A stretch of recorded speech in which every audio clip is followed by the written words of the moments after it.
ലോക മുസ്ലിമീങ്ങളുടെ വികാരമാണ് പരിശുദ്ധമാക്കപ്പെട്ട കഅബാലയം.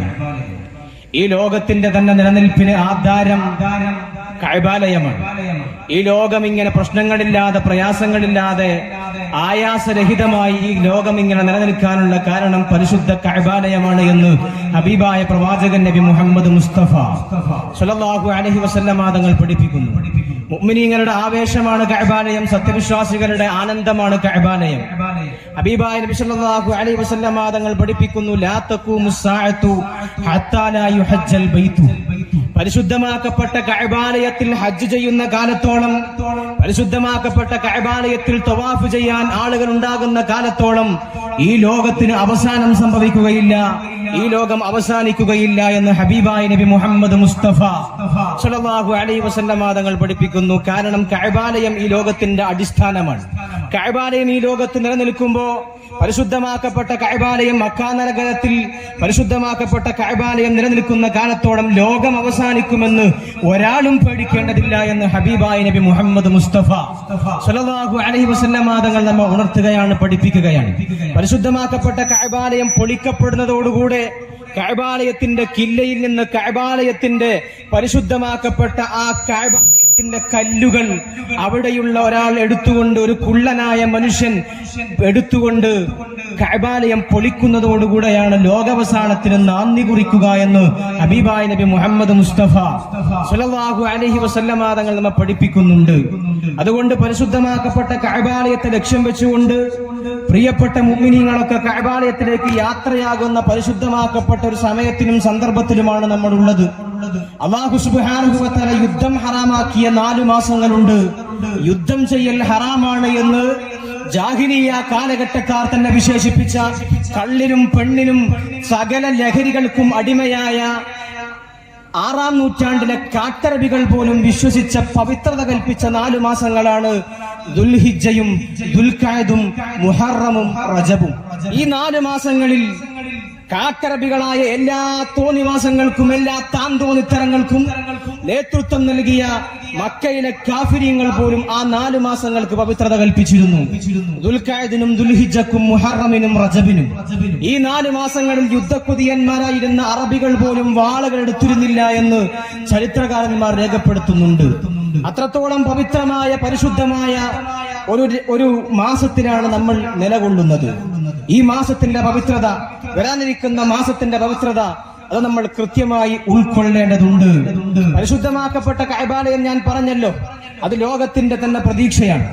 ഈ ലോകത്തിന്റെ നിലനിൽപ്പിന്റെ ആധാരമാണ് കഅബാലയം. വെറും 40 അടി നീളവും 35 അടി വീതിയും 50 അടി ഉയരവുമുള്ള ഒരു ചെറിയ, കാണാൻ ഭംഗിയുള്ള എന്നാൽ കറുപ്പിന്റെ സമ്മേളനമായ ഒരു മഹാവിസ്മയ ലോകമാണ് കഅബാലയം. കഅബാലയത്തിന്റെ ചരിത്രം തന്നെ കറുപ്പാണ്. കഅബാലയത്തിന്റെ ചരിത്രം തന്നെ കറുപ്പാണ്. ലോകത്ത് ആരൊക്കെ വർണ്ണവെറി പ്രചരിപ്പിച്ചാലും, ആരൊക്കെ വെളുപ്പിനാണ് സ്ഥാനമെന്ന് കൽപ്പിച്ചാലും, പരിശുദ്ധമാക്കപ്പെട്ട കഅബാലയം കോടാനുകോടി മുസ്ലിമീങ്ങളുടെ ഹൃദയത്തിന്റെ മനോവികാരമായി നിലനിൽക്കുന്നത് അത് കറുപ്പിന്റെ ഒരു പ്രതീകമായിട്ടാണ്. കഅബാലയത്തെ പൊതിഞ്ഞിരിക്കുന്നത് കറുത്ത കില്ല കൊണ്ടാണ്. കഅബാലയത്തിൽ കോടാനുകോടി മുസ്ലിമീങ്ങൾ തങ്ങളുടെ പാപം പൊറുക്കപ്പെടുമെന്ന് വിശ്വസിക്കുന്ന പരിശുദ്ധമാക്കപ്പെട്ട ഹജറുൽ അസ്വദ് ഒരു കറുത്ത കല്ലാണ്. കഅബാലയത്തിന്റെ ഹിസ്റ്ററി മുഴുവൻ പരന്നു കിടക്കുന്ന, സഫയുടെയും മർവയുടെയും ചരിത്രം കിടക്കുന്ന, കഅബാലയത്തിന്റെ മുഴുവൻ ഹിസ്റ്ററിയും പകർന്നു കിടക്കുന്ന ഹാജറ എന്ന് പറയുന്ന പെണ്ണ് ഒരു കറുത്ത പെണ്ണായിരുന്നു എന്ന് ചരിത്രം രേഖപ്പെടുത്തുന്നു. ഇങ്ങനെ ചരിത്രത്തിന്റെ എല്ലാവിധ വർണ്ണപറികളോടും സമരസം പ്രഖ്യാപിച്ചുകൊണ്ടാണ് കഅബാലയം മക്കാ നഗരിയിൽ നിലകൊള്ളുന്നത്.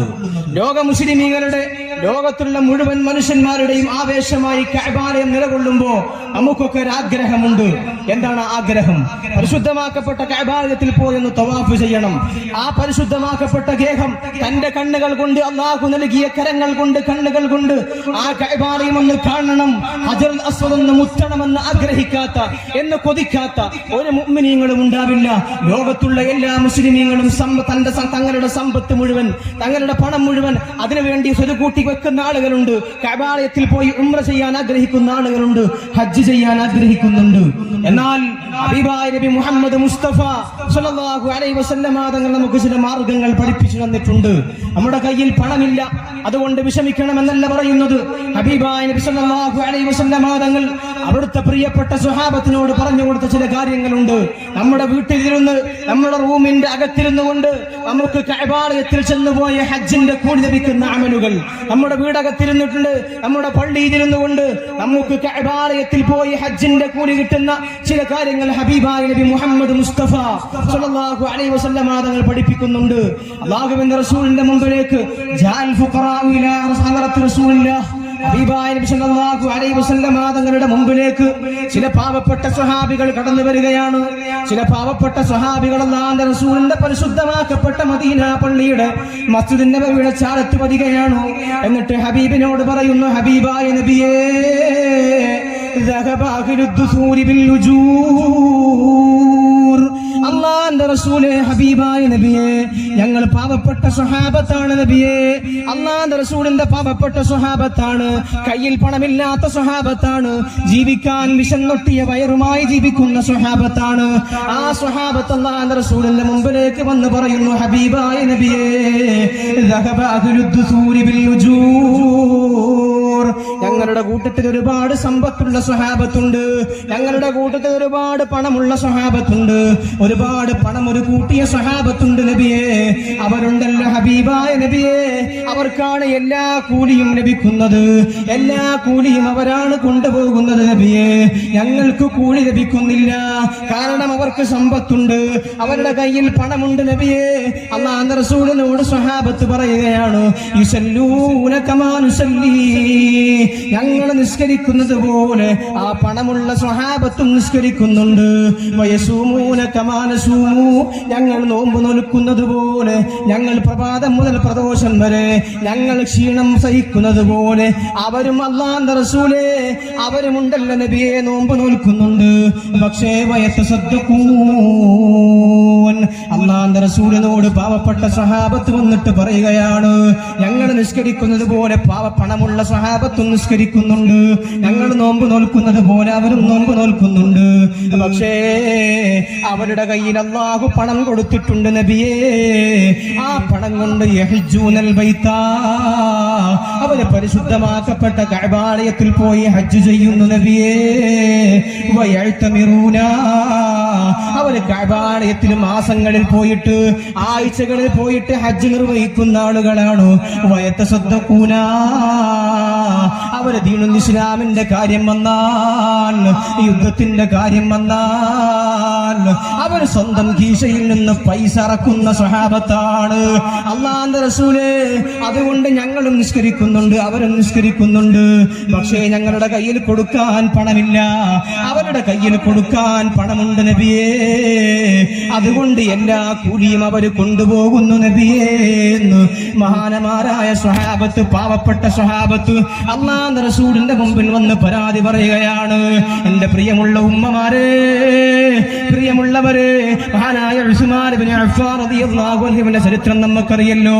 ഹബീബായ നബി സല്ലല്ലാഹു അലൈഹി വസല്ലം തങ്ങൾ ചോദിക്കുമ്പോ, അല്ലാഹുവിന്റെ റസൂൽ പണം ചോദിക്കുമ്പോ അല്ലാഹുവിന്റെ റസൂലിന്റെ മുമ്പിലേക്ക് പണം വാരിയെറിഞ്ഞ സ്വഹാബിയാണ് മഹാനായ ഉസ്മാൻ ഇബ്നു അഫ്ഫാൻ റളിയല്ലാഹു തആല അൻഹു. മദീനയിലെ പാവപ്പെട്ട സ്വഹാബത്ത് വെള്ളമില്ലാതെ ബുദ്ധിമുട്ടിയപ്പോ, അല്ലാഹുവിന്റെ റസൂലിന്റെ പാവപ്പെട്ട സ്വഹാബത്തിന് വെള്ളത്തിന്റെ ക്ഷാമം വന്നപ്പോ, ജലക്ഷാമം വന്നപ്പോ, അല്ലാഹുവിന്റെ റസൂൽ സല്ലല്ലാഹു അലൈഹി വസല്ലം തങ്ങൾ മദീനയിലെ ബിർ റൂമയുണ്ടല്ലോ, ആ ബിർ റൂമ വാങ്ങിയിട്ട് വഖഫ് ചെയ്യാൻ ആരെങ്കിലും ഒന്ന് വരണമെന്ന് പറഞ്ഞപ്പോ മഹാനായ ഉസ്മാൻ ഇബ്നു അഫ്ഫാൻ റളിയല്ലാഹു തആല അൻഹു അല്ലാഹുവിന്റെ റസൂലിന്റെ മുമ്പിലേക്ക് വരികയാണ്. എന്നിട്ട് അല്ലാഹുവിന്റെ ഹബീബിനോട് പറയുന്നു, നബിയേ, ഈ ബിർ റൂമയുടെ പകുതി ഭാഗം ഞാൻ വാങ്ങുകയാണ്. നിസ്ബുഹാ ബി 12000 ദിർഹമിൻ, 12000 ദിർഹം കൊടുത്തിട്ട്. എന്റെ പ്രിയമുള്ള ഉമ്മമാരെ, 14-ാം നൂറ്റാണ്ടിലെ 12000 ദിർഹമാണ്. ആ 12000 ദിർഹം കൊടുത്തിട്ട് മഹാനായ ഉസ്മാൻ ഇബ്നു അഫ്ഫാൻ റളിയല്ലാഹു അൻഹു ഫവഖഫ ഹാലൽ മുസ്ലിമീൻ, പാവപ്പെട്ട മുസ്ലിമീങ്ങൾക്ക് വേണ്ടി വഖഫ് ചെയ്യുന്നു. ബിറൂമയുടെ പകുതി ഭാഗം പിന്നീട് കാലങ്ങൾ കടന്നുപോയപ്പോ അല്ലാഹുവിന്റെ റസൂലിന്റെ അഭ്യർത്ഥന മാനിച്ച് ബഹുമാനപ്പെട്ട ഉസ്മാൻ ഇബ്നു അഫ്ഫാൻ റളിയല്ലാഹു അൻഹു ഇഷ്തറാ ബഅദ ദാലിക നിസ്ഫ നിസ്ഫഹൽ ആഖറ ബി8,000 ദറാഹിം 80,000 ദിർഹം കൊടുത്തിട്ട് മദീനത്തെ പാവപ്പെട്ട സ്വഹാബത്തിനെ സഹായിക്കാൻ, അവർക്ക് കുടിവെള്ളം കൊടുക്കാൻ വേണ്ടി മഹാനായ ഉസ്മാൻ ഇബ്നു അഫ്ഫാൻ റളിയല്ലാഹു അൻഹു 80,000 ദിർഹം കൊടുത്തിട്ടതാ ബിറൂമ എന്ന് പറയുന്ന മദീനത്തെ കിണർ പാവപ്പെട്ട മുസ്ലിമീങ്ങൾക്ക് വേണ്ടി വഖഫ് ചെയ്യുകയാണ്. ഇങ്ങനെ ധാരാളം പണമുള്ള സ്വഹാബത്തുണ്ടായിരുന്നു, ധാരാളം സമ്പത്തുള്ള സ്വഹാബത്തുണ്ടായിരുന്നു. അല്ലാഹുവിന്റെ റസൂൽ നബി മുഹമ്മദ് മുസ്തഫ സല്ലല്ലാഹു അലൈഹി വസല്ലം തങ്ങൾ അല്ലാഹുവിന്റെ റസൂൽ തബൂക്ക് യുദ്ധത്തിന്റെ വേളയിൽ തന്റെ പ്രിയപ്പെട്ട സ്വഹാബത്തിനോട് പറയുന്നുണ്ട്, സ്വഹാബാ നിങ്ങളുടെ വീട്ടിലുള്ള പണം കൊണ്ടുവരണേ, മുസ്ലിമീങ്ങൾ നഷ്ടത്തിലാണ്, ശത്രുക്കൾ വലിയ യുദ്ധസന്നാഹവുമായി മുന്നോട്ട് വരുന്നുണ്ട്. അതുകൊണ്ട് പ്രിയപ്പെട്ട സ്വഹാബത്ത് നിങ്ങളുടെ വീട്ടിലുള്ള പണം കൊണ്ടുവരണമെന്ന് സ്വഹാബത്തിനോട് പറഞ്ഞപ്പോ മഹാനായ ഉസ്മാൻ ഇബ്നു അഫ്ഫാൻ റളിയല്ലാഹു അൻഹു കൊണ്ടുവന്നത് പ്രിയമുള്ളവരെ 950 ബഈറാ 950ഓളം വരുന്ന ഒട്ടകങ്ങളെയാണ് കൊണ്ടുവരുന്നത്. 50 ഫറസ 50ഓളം കുതിരകളാണ് കൊണ്ടുവന്നത്. മഹാനായ ഉസ്മാൻ ഇബ്നു അഫ്ഫാൻ റളിയല്ലാഹു അൻഹു എന്ന് മഹാന്മാരായ ചരിത്രകാരന്മാർ രേഖപ്പെടുത്തുകയാണ്. അവസാനം വന്നു മഹാനായ അബൂബക്കർ സിദ്ദീഖ് റളിയല്ലാഹു തആല അൻഹു. അല്ലാഹുവിന്റെ റസൂൽ ചോദിച്ചു, സിദ്ദീഖേ എന്താണ് നിന്റെ വീട്ടിൽ നീ ബാക്കി വെച്ചിട്ടുള്ളത്? എന്താണ് നിന്റെ വീട്ടിൽ നിന്റെ കുടുംബത്തിന് വേണ്ടി, മക്കൾക്ക് തിന്നാൻ വേണ്ടി, ഭാര്യക്ക് തിന്നാൻ വേണ്ടി എന്താണ് സിദ്ദീഖേ ബാക്കി വെച്ചിട്ടുള്ളത്? ആ നേരത്ത് സിദ്ദീഖുൽ അക്ബർ റളിയല്ലാഹു അൻഹു പറയുന്നു, ഇല്ലല്ലാഹു വറസൂലു, ഞാൻ എന്റെ വീട്ടിൽ ബാക്കി വെച്ചിട്ടുള്ളത് അല്ലാഹുവിനെയാണ്, അല്ലാഹുവിന്റെ റസൂലിനെയാണ്. എന്റെ സമ്പത്ത് മുഴുവൻ യുദ്ധത്തിന് വേണ്ടി കൊണ്ടുവന്നിട്ടുണ്ടെന്ന് പറഞ്ഞു സമ്പത്ത് മുഴുവൻ സമർപ്പിച്ച ആളാണ് മഹാനായ അബൂബക്കർ സിദ്ദീഖ് റളിയല്ലാഹു തആല അൻഹു. ഇങ്ങനെ വലിയ വലിയ സ്വഹാബത്ത് അല്ലാഹുവിന്റെ റസൂലിന്റെ സ്വഹാബത്തിന്റെ കൂട്ടത്തിലുണ്ടായിരുന്നു. പാവപ്പെട്ട സ്വഹാബത്താണ് വന്ന് പറഞ്ഞത്, നബിയേ ഞങ്ങൾക്ക് അങ്ങനെ സദഖ കൊടുക്കാൻ കഴിവില്ല, അവരെ പോലെ ഹജ്ജ് ചെയ്യാൻ കഴിവില്ല, അവരെ പോലെ ഉംറ ചെയ്യാൻ കഴിവില്ല എന്ന് പരാതി വന്ന് പറഞ്ഞപ്പോ പാവപ്പെട്ട സ്വഹാബത്ത് ഒരുപാടുണ്ടായിട്ടുണ്ട്. മഹാനായ അബൂ ഹുറൈറ റളിയല്ലാഹു തആല അൻഹു ഒരുപാട് ഇൽമു പ്രചരിപ്പിച്ച, ഒരുപാട് ഹദീസുകൾ സമൂഹത്തിന് സമർപ്പിച്ച മഹാനായ സ്വഹാബിയാണ് മഹാനായ അബൂ ഹുറൈറ റളിയല്ലാഹു തആല അൻഹു. അല്ലാഹുവിന്റെ റസൂലിനോടുകൂടെ പരിശുദ്ധമാക്കപ്പെട്ട മസ്ജിദുൻ നബവിയിൽ അഹ്ലുസ് സുഫയുടെ കൂടെ പരമ്പരാഗത പള്ളി ദർശന രൂപമായിരുന്നു. അല്ലാഹുവിന്റെ റസൂലിന്റെ പള്ളിയിൽ മസ്ജിദുൻ നബവിയുടെ ചെരുവ് തിരിഞ്ഞിട്ട് 70ഓളം സ്വഹാബത്ത് എല്ലാ നേരത്തും ഓതി പഠിക്കുകയാണ്, എല്ലാ നേരത്തും ഹദീസ് പഠിക്കുകയാണ്, എല്ലാ നേരത്തും കിതാബ് ഓതുന്ന, എല്ലാ നേരത്തും ഖുർആൻ ഓതുന്ന 70ഓളം സ്വഹാബത്തുണ്ടായിരുന്നു. അത് 400 മറ്റു ഹദീസുകളിൽ കാണാം, 300 ചില ഹദീസുകളിൽ കാണാം. അവരുടെ നേതാവാണ് മഹാനായ അബൂ ഹുറൈറത്തുൽ ജറാഹ് റളിയല്ലാഹു തആല അൻഹു. ആ അബൂ ഹുറൈറ റളിയല്ലാഹു തആല അൻഹു വിശപ്പ് സഹിച്ചു കഴിക്കാൻ ഭക്ഷണമില്ലാതെ, ധരിക്കാൻ വസ്ത്രമില്ലാതെ മദീനത്തെ മസ്ജിദുൻ നബവിയുടെ തിണ്ടിന്റെ മുകളിൽ അതിന്റെ ചെരുവിൽ മഹാനായ അബൂ ഹുറൈറ റളിയല്ലാഹു തആല അൻഹു ബോധം കെട്ട് വീയാറുണ്ടായിരുന്നത്രേ. ആ പ്രിയപ്പെട്ട അബൂ ഹുറൈറ റളിയല്ലാഹു തആല അൻഹുവിനെ മദീനത്തെ കുട്ടികൾ ജുന്ന അബൂ ഹുറൈറ, അബൂ ഹുറൈറക്ക് ഭ്രാന്താണ് എന്ന് വരെ വിശേഷിപ്പിച്ച മഹാനായ അബൂ ഹുറൈറ റളിയല്ലാഹു തആല അൻഹുമുണ്ട് സ്വഹാബത്തിന്റെ കൂട്ടത്തിൽ. പാവപ്പെട്ട പല സ്വഹാബത്തും ജീവിച്ചിരുന്നു. മഹാനായ ഒരു സ്വഹാബിയെ മിസ്അബ് ഇബ്നു ഉമൈർ റളിയല്ലാഹു തആല അൻഹു എന്ന് പറയുന്ന സ്വഹാബി, ആ സ്വഹാബിയെ മയ്യിത്ത് മറമാടിക്കൊണ്ട് ബഹുമാനപ്പെട്ടവരുടെ കുളിപ്പിച്ചുകൊണ്ട് ബഹുമാനപ്പെട്ടവരുടെ മയ്യിത്ത് കഫൻ ചെയ്യുമ്പോ മഹാനായ മുസ്അബ് ഇബ്നു ഉമൈർ റളിയല്ലാഹു തആല അൻഹു വഫാത്തായത് ഉഹുദ് യുദ്ധത്തിന്റെ വേളയിലാണ്. ബഹുമാനപ്പെട്ടവരെ കഫൻ ചെയ്യുമ്പോ സ്വഹാബത്ത് രേഖപ്പെടുത്തുന്നു, ഫലം യൂജദ് ലഹു ശൈഉൻ യുകഫനു ഫീഹാ ഇല്ലാ നമിറാ. മഹാനായ മുസ്അബ് ഇബ്നു ഉമൈർ റളിയല്ലാഹു തആല അൻഹുവിന്റെ ജനാസയെ കഫൻ ചെയ്യുമ്പോ ബഹുമാനപ്പെട്ട സ്വഹാബത്തിന് വസ്ത്രമില്ല, കഫൻ ചെയ്യാൻ പോലും വസ്ത്രമില്ലാത്ത സ്വഹാബിയായിരുന്നു. അവസാനം അദ്ദേഹത്തിന്റെ കഫൻ പുടവക്ക് വേണ്ടിയിട്ട് അദ്ദേഹത്തിനെ കഫൻ ചെയ്തത് നമിറ എന്ന് പറയുന്ന പുല്ലിലാണ് എന്ന് സ്വഹാബത്ത് പറയുന്നു. ഫകുന്നാ ഇദാ വദഅനാഹാ അലാ റഅസിഹി ഖറജത് റിജ്ലാ. ബഹുമാനപ്പെട്ടവരുടെ തല മറച്ചാൽ കാല് വെളിവാകുന്നു, കാല് മറച്ചാൽ തല വെളിവാകുന്ന രൂപത്തിലായിരുന്നു മഹാനായ മിസ്അബ് ബിൻ ഉമൈർ റളിയല്ലാഹു തആല അൻഹുവിന്റെ ജനാസ കഫൻ ചെയ്തത് എന്ന് സ്വഹാബത്ത് റിപ്പോർട്ട് ചെയ്യുകയാണ്. അങ്ങനെയുള്ള സ്വഹാബത്തും നമ്മുടെ കൂട്ടത്തിലുണ്ടായിരുന്നു, റസൂലുള്ളാഹിന്റെ സ്വഹാബികളിലുണ്ടായിരുന്നു. നമ്മുടെ കൂട്ടത്തിലും അങ്ങനെയുള്ള ആളുകളുണ്ട്.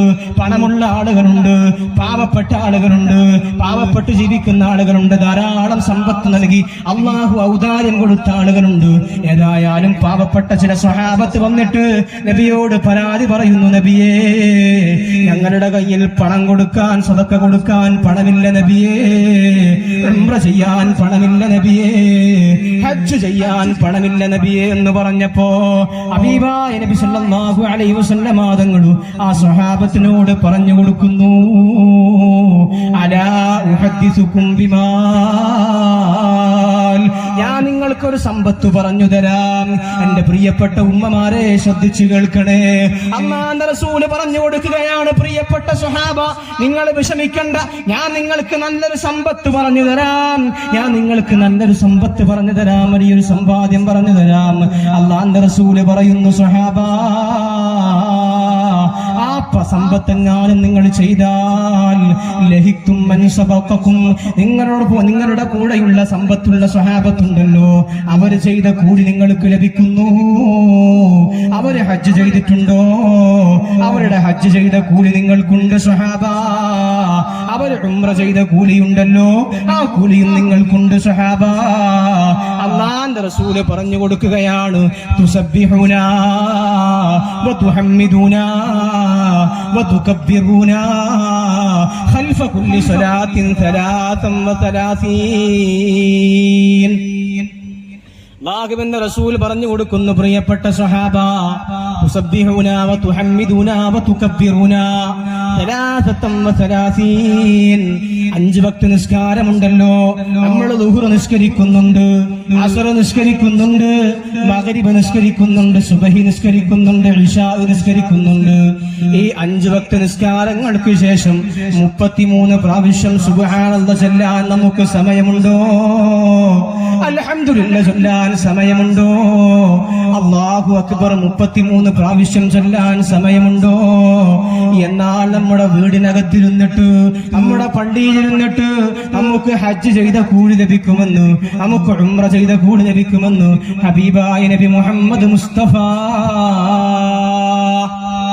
സല്ലല്ലാഹു അലൈഹി വസല്ലമ തങ്ങൾ പഠിപ്പിക്കുകയാണ്. 33 പ്രാവശ്യം നമുക്കിന്നതിന് നേരമില്ല, നമുക്ക് ബിസിയാണ്. നമ്മുടെ സമ്പത്തിന് വേണ്ടി നമ്മുടെ സമ്പാദ്യം ഉണ്ടാക്കാൻ, നമുക്ക് വേണ്ടി നമ്മുടെ മക്കൾക്ക് തിന്നാൻ കൊടുക്കാൻ, ഭാര്യ മക്കൾക്ക് തിന്നാൻ കൊടുക്കാൻ, കുടുംബങ്ങൾക്ക് വേണ്ടി തിന്നാൻ കൊടുക്കാൻ, സമ്പത്ത് നന്നായി ഉണ്ടാക്കാൻ, അതിനുള്ള നെട്ടോട്ടത്തിലാണ് നമ്മളൊക്കെയുള്ളത്. എന്നാൽ എല്ലാ നിസ്കാരങ്ങൾക്ക് ശേഷവും 33 പ്രാവശ്യം സുബ്ഹാനല്ലാഹ് ചൊല്ലാൻ മനസ്സുണ്ടോ? എന്റെ പ്രിയപ്പെട്ട ഉമ്മ, ആ നിസ്കാരപ്പായി ഇരുന്നിട്ട് 33 പ്രാവശ്യം അൽഹംദുലില്ലാഹ് ചൊല്ലാൻ നമുക്ക് സമയമുണ്ടോ? 33 പ്രാവശ്യം അല്ലാഹു അക്ബർ ചൊല്ലാൻ സമയമുണ്ടോ? എന്നാൽ നമ്മുടെ കയ്യിൽ പണമില്ലെങ്കിൽ പ്രശ്നമില്ല, എനിക്ക് മക്കത്ത് പോകണമെന്ന് ആഗ്രഹമുണ്ട്, നടക്കുന്നില്ല ഉസ്താദേ, ദുആ ചെയ്യണമെന്ന് പറയണ്ട. നമ്മുടെ വീടിനകത്ത് നിന്നിട്ട് ഹജ്ജ് ചെയ്ത കൂലി ലഭിക്കുന്നു, ഉംറ ചെയ്ത കൂലി ലഭിക്കുന്നു. അതാണ് 33 പ്രാവശ്യം സുബ്ഹാനല്ലാഹ് ചൊല്ലണമെന്ന് നബി തങ്ങൾ പഠിപ്പിച്ചത്. ഈ പാവപ്പെട്ട സ്വഹാബത്ത് വന്ന് പരാതി പറഞ്ഞപ്പോൾ നബി തങ്ങൾ പറഞ്ഞു കൊടുത്തത് അതാണ്. നിസ്കാരത്തിനു ശേഷം 33 പ്രാവശ്യം സുബ്ഹാനല്ലാഹ് ചൊല്ലുക, 33 പ്രാവശ്യം അൽഹംദുലില്ലാഹ് ചൊല്ലുക, 33 പ്രാവശ്യം അല്ലാഹു അക്ബർ എന്ന ദിക്ർ ചൊല്ലുക. ഒരു സമയം വേണ്ട, 5 മിനിറ്റ് പോലും വേണ്ട 33 പ്രാവശ്യം ചൊല്ലാൻ. വലിയ കൂലിയാണ്, വലിയ കൂലിയാണ്. വിധങ്ങൾ പഠിപ്പിച്ചത് ഹജ്ജും ഉംറയും ചെയ്ത കൂലി എന്നാണ്. സുബ്ഹാനല്ലാഹ് വലിയ പവറുണ്ട്, വൽഹംദുലില്ലാഹ് വലിയ പവറുണ്ട്. കലിമത്താനി ഖഫീഫത്താനി അലൽ ലിസാൻ വസഖീലത്താനി ഫിൽ മീസാൻ വഹബീബത്താനി ഇലർ റഹ്മാൻ. സുബ്ഹാനല്ലാഹി വബിഹംദിഹി സുബ്ഹാനല്ലാഹിൽ അദീം. അല്ലാഹുവിന് നല്ല ഇഷ്ടമുള്ള 2 വാക്കുകൾ. എന്നാൽ നാവ് കൊണ്ട് പറയാനൊരു പ്രയാസവുമില്ല. വെറുതെ വീട്ടിൽ ഇങ്ങനെ ഇരിക്കുമ്പോ, വെറുതെ വീട്ടിൽ അടിച്ചു വാരുമ്പോ, വീട്ടിൽ പണിയെടുക്കുമ്പോ, സ്കൂളിൽ പോവാൻ വേണ്ടി, മദ്രസയിൽ പോവാൻ വേണ്ടി, മക്കൾക്കുള്ള ഭക്ഷണം തയ്യാറാക്കുമ്പോ നമ്മുടെ നാവിൽ എപ്പോഴും ഉണ്ടാവണം പ്രിയപ്പെട്ട ഉമ്മ, സുബ്ഹാനല്ലാഹി വബിഹംദിഹി സുബ്ഹാനല്ലാഹിൽ അദീം. വലിയൊരു ദിക്റാണ്. നാവിന് പണിയില്ല, നാവിന് റിസ്കുമില്ല. കലിമത്താനി ഖഫീഫത്താനി അലൽ ലിസാൻ, നാവിനൊരു പണിയുമില്ലാത്ത ജോലിയാണ്. എന്നാൽ ഹബീബത്താനി ഇലർ റഹ്മാൻ, അല്ലാഹുവിന് നല്ല ഇഷ്ടമാണ്, അല്ലാഹുവിന് വലിയ സ്നേഹമാണ് ഈ വാക്ക് പറയുന്ന ആളുകളോട്. വസഖീലത്താനി ഫിൽ മീസാൻ, നാളെ നമ്മുടെ നന്മതിന്മകൾ തൂക്കുമ്പോ, നാളെ പരലോകത്ത് നമ്മുടെ നന്മതിന്മകൾ തൂക്കുമ്പോ ഏറ്റവും കൂടുതൽ ഭാരമായി അനുഭവപ്പെടുന്നത് ഈ രണ്ട് വാക്കുകളാണ് എന്ന് ഹബീബായ നബി മുഹമ്മദ് മുസ്തഫ സല്ലല്ലാഹു അലൈഹി വസല്ലം തങ്ങൾ പഠിപ്പിക്കുന്നു. മഗ്രിബിന്റെ തൊട്ട് മുമ്പ് നമ്മുടെയൊക്കെ പള്ളികളിൽ ചൊല്ലാറുണ്ട് സുബ്ഹാനല്ലാഹി വബിഹംദിഹി എന്ന ദിക്ർ. നമ്മുടെയൊക്കെ പള്ളികളിൽ ചൊല്ലാറുണ്ട്. അത് ചൊല്ലണം, പതിവാക്കണം. അത് വലിയ നന്മയുള്ള ദിക്റാണ്. അതുകൊണ്ടാണ് നിസ്കാരത്തിന് ശേഷം നബി തങ്ങൾ സുബ്ഹാനല്ലാഹ് ചൊല്ലാൻ പറഞ്ഞത്, അൽഹംദുലില്ലാഹ് ചൊല്ലാൻ പറഞ്ഞത്, അല്ലാഹു അക്ബർ ചൊല്ലാൻ പറഞ്ഞത്. എന്റെ പ്രിയപ്പെട്ട ഉമ്മമാരെ, നമ്മൾ നിസ്കാരം കഴിഞ്ഞ് ആ നിസ്കാരപ്പായി ഇതിരുന്നിട്ട് 33 പ്രാവശ്യം സുബ്ഹാനല്ലാഹ് ചൊല്ലുക. മറ്റ് എല്ലാ കാര്യങ്ങളും ഒഴിവാക്കുക. എന്തൊക്കെ തിരക്കുണ്ടെങ്കിലും ഈ 33 പ്രാവശ്യം സുബ്ഹാനല്ലാഹ് ചൊല്ലാനും അൽഹംദുലില്ലാഹ് ചൊല്ലാനും നമ്മൾ സമയം കണ്ടെത്തണം. ഇനി തിരക്കാണെങ്കിൽ വണ്ടിയിൽ കയറിയിട്ടെങ്കിലും സുബ്ഹാനല്ലാഹ് എന്ന് 33 പ്രാവശ്യം നിസ്കാരത്തിന് ശേഷം ചൊല്ലാൻ കഴിഞ്ഞാൽ അത് വലിയ അമലാണ് എന്ന് ഹബീബായ നബി മുഹമ്മദ് മുസ്തഫ സല്ലല്ലാഹു അലൈഹി വസല്ലം തങ്ങൾ സ്വഹാബത്തിന് പഠിപ്പിച്ചു കൊടുക്കുകയാണ്. ഈ പാവപ്പെട്ട സ്വഹാബത്തിന് അത് പഠിപ്പിച്ചു കൊടുക്കുമ്പോൾ സ്വഹാബത്ത് പറയുന്നു, ദിവസങ്ങൾക്ക് ശേഷം ഈ പാവപ്പെട്ട സ്വഹാബത്ത് വീണ്ടും അല്ലാഹുവിന്റെ റസൂലിന്റെ മുമ്പിലേക്ക് വന്ന് പരാതി പറയുന്നു, നബിയേ, ഞങ്ങൾ നിസ്കാരത്തിന് ശേഷം 33 പ്രാവശ്യം സുബ്ഹാനല്ലാഹ് ചൊല്ലുന്നുണ്ട്, നിസ്കാരത്തിന് ശേഷം അൽഹംദുലില്ലാഹ് ചൊല്ലുന്നുണ്ട്, അല്ലാഹു അക്ബർ ചൊല്ലുന്നുണ്ട്. ഞങ്ങൾ ചൊല്ലുന്നത് കണ്ടിട്ട് ഞങ്ങളുടെ പ്രിയപ്പെട്ട സമ്പത്തുള്ള ഉലമാ, ഞങ്ങളുടെ സമ്പത്തുള്ള സ്നേഹിതരുണ്ടല്ലോ, ഞങ്ങൾ പരാതി പറഞ്ഞത് അവരെ കുറിച്ചാണ്. അവരും സുബ്ഹാനല്ലാഹ് ചൊല്ലാൻ തുടങ്ങിയിട്ടുണ്ട് നബിയേ. അവർക്ക് അല്ലാഹു പൈസ കൊടുത്തിട്ടുണ്ട്, പണം കൊടുത്തിട്ടുണ്ട്. വീണ്ടും അവർ നിസ്കാരത്തിന് ശേഷം സുബ്ഹാനല്ലാഹ് ചൊല്ലുകയാണ് നബിയേ എന്ന് വന്ന് പറഞ്ഞപ്പോ അല്ലാഹുവിന്റെ റസൂൽ സഹാബത്തിനോട് പറഞ്ഞു കൊടുക്കുന്നു, എന്റെ പ്രിയപ്പെട്ട സഹാബാ, ദാലിക ഫദ്ലുല്ലാഹ്. ആർക്കെങ്കിലും അല്ലാഹു പണം കൊടുത്തിട്ടുണ്ട് എങ്കിൽ, ആർക്കെങ്കിലും അല്ലാഹു സമ്പത്ത് വാരിക്കോരി കൊടുത്തിട്ടുണ്ട് എങ്കിൽ, ദാലിക ഫദ്ലുല്ലാഹ്, അത് അല്ലാഹുവിന്റെ ഔദാര്യമാണ്, അത് അല്ലാഹുവിന്റെ ഔദാര്യമാണ്. അതിലാരും അസൂയപ്പെട്ടിട്ട് കാര്യമില്ല. യുഅതീഹി മൻ യശാ, അത് അല്ലാഹു അവൻ ഉദ്ദേശിക്കുന്ന ആളുകൾക്ക് നൽകുന്നതാണ് എന്ന് ഹബീബായ നബി മുഹമ്മദ് മുസ്തഫ സല്ലല്ലാഹു അലൈഹി വസല്ലം തങ്ങൾ പ്രിയപ്പെട്ട സ്വഹാബത്തിനോട് പറഞ്ഞു കൊടുക്കുമ്പോ, എന്റെ പ്രിയപ്പെട്ട ഉമ്മമാരെ, പ്രിയപ്പെട്ട ഉപ്പമാരെ, നമ്മളുടെ കൂട്ടത്തിൽ ഇന്ന് ആരും ദാരിദ്ര്യം അനുഭവിക്കുന്ന ആരുമില്ല. നമ്മുടെ പൂർവ്വികരായ പിതാക്കന്മാർ, നമ്മുടെ വാപ്പമാർ, നമ്മുടെ വല്ലിപ്പമാർ, അവരൊക്കെ ഒരുപാട് പ്രയാസങ്ങൾ അനുഭവിച്ച ആളുകളാണ്, ഒരുപാട് ബുദ്ധിമുട്ടുകൾ അനുഭവിച്ച ആളുകളാണ്. ഇവിടെ സൂചിപ്പിച്ചതുപോലെ ഉള്ളത് കൊണ്ട് സ്വതക്ക ചെയ്ത ആളുകളാണ്, ഉള്ളത് കൊണ്ട് പള്ളിയെ നോക്കിയവരാണ്, ഉള്ളത് കൊണ്ട് മദ്രസ നിർമ്മാണം നടത്തിയവരാണ്, പാടത്തും പറമ്പിലും പണിയെടുത്തുകൊണ്ട് ക്ഷീണിച്ചു വന്നിട്ട് വറ്റില്ലാത്ത കഞ്ഞിവെള്ളം കുടിച്ചുകൊണ്ട് ഈ ദീനുൽ ഇസ്ലാമിനെ ഇവിടെ നിലനിർത്തിയവരാണ് നമ്മുടെ പൂർവികന്മാർ. അതുകൊണ്ട് അല്ലാഹു നമുക്ക് നൽകിയ സമ്പത്തുണ്ടല്ലോ, ഇന്ന് അവരെ പോലെ നമ്മൾ കഷ്ടത അനുഭവിക്കുന്നില്ല, അവരെ പോലെ നമ്മൾ സാമ്പത്തിക പ്രയാസങ്ങൾ അനുഭവിക്കുന്നില്ല. ഇന്ന് നമുക്കുള്ള ടെൻഷൻ മുഴുവൻ എങ്ങനെ പണമുണ്ടാക്കണമെന്നതാണ്, എങ്ങനെ സമ്പത്ത് വാരിക്കൂട്ടണമെന്നതാണ് നമ്മുടെയൊക്കെ ആഗ്രഹം, അങ്ങനെയാണ് നമ്മുടെയൊക്കെ ചിന്ത. എന്നാൽ നമ്മുടെ പാവപ്പെട്ടവരായ ഉപ്പമാർ, നമ്മുടെ പള്ളിക്കാട്ടിലെ നിമിഷമം കൊള്ളുന്ന നമ്മുടെ ഉമ്മമാർ, നമ്മളെ പോലെ ഇതുപോലെ മസ്ജിദുൽ ഇർഷാദിന്റെ വാർഷികം നടക്കുമ്പോ ഇതേപോലെ കസേരയിൽ വന്നിരുന്നവരാണ് നമ്മുടെ ഉപ്പമാർ. പലരും നമ്മോടുകൂടെയില്ല. അവരൊക്കെ ഇവിടെ ദീനുൽ ഇസ്ലാം നിലനിർത്തിയത്, അവരൊക്കെ ദീനുൽ ഇസ്ലാം ഇവിടെ നിലനിർത്തിയത് അവരുടെ കയ്യിലുള്ള പണം കൊടുത്തുകൊണ്ടാണ്, അവരുടെ കയ്യിലുള്ള അവരുടെ കീശയിലുള്ള സമ്പാദ്യം ചെലവഴിച്ചുകൊണ്ടാണ്. അതുകൊണ്ട് പ്രിയമുള്ള മുഅ്മിനീങ്ങളെ, നമ്മുടെ പള്ളിയെ നമുക്ക് ഇവിടെ നിലനിർത്തണം. ഒരു വരുമാന മാർഗവുമില്ലാതെ നമ്മുടെ നാടിന്റെ അഭിമാനമായി ആത്മീയ കേന്ദ്രമായി ഇവിടെ നിലനിൽക്കുകയാണ് നമ്മുടെ പള്ളി. അതിനെ പോറ്റേണ്ടത്, അതിനുവേണ്ട സംഭാവനകൾ ചെയ്യേണ്ടത്, അതിനുവേണ്ടി സ്വതക്ക ചെയ്യേണ്ടത്. പ്രിയമുള്ള ഉമ്മമാരെ ഉപ്പമാരെ, അത് നമ്മുടെ ബാധ്യതയാണ്. കഴിഞ്ഞ കാലഘട്ടത്തിൽ അത് നിർവഹിച്ചത് നമ്മുടെ പൂർവീകന്മാരാണ്. നമ്മൾ ജീവിച്ചിരിക്കുന്ന കാലത്ത് ആ കാര്യം ചെയ്യേണ്ടത് നമ്മളാണ്. അല്ലാഹുവിന്റെ റസൂലിന്റെ പ്രിയപ്പെട്ട സ്വഹാബത്ത് അവർ സമ്പാദ്യം വലിച്ചെറിഞ്ഞ ആളുകളായിരുന്നു. അല്ലാഹുവിന്റെ റസൂൽ വന്ന് ചോദിച്ചാൽ, ഒരു സമ്പത്ത് വന്ന് ചോദിച്ചാൽ അത് കൊടുത്തവരായിരുന്നു സ്വഹാബത്ത്. ഒരു പാവപ്പെട്ട സ്വഹാബി ഒരിക്കൽ അല്ലാഹുവിന്റെ റസൂലിന്റെ മുമ്പിലേക്ക് വന്നിട്ട് പറഞ്ഞു, നബിയേ, വല്ലാത്ത ദാരിദ്ര്യമാണ് നബിയേ, കയ്യിൽ പണമില്ല നബിയേ, അതുകൊണ്ട് ദുആ ചെയ്യണമെന്ന് വന്ന് പറഞ്ഞപ്പോ അല്ലാഹുവിന്റെ റസൂൽ ആ പാവപ്പെട്ട സ്വഹാബിയോട് പറഞ്ഞു, നബി സ്വഹാബ, നീ സമ്പത്ത് ചോദിക്കരുത്. സഅലബ എന്നാണ് ആ മനുഷ്യന്റെ പേര്. സഅലബ, നീ സമ്പത്ത് ചോദിക്കരുത്, പണം ചോദിക്കരുത്.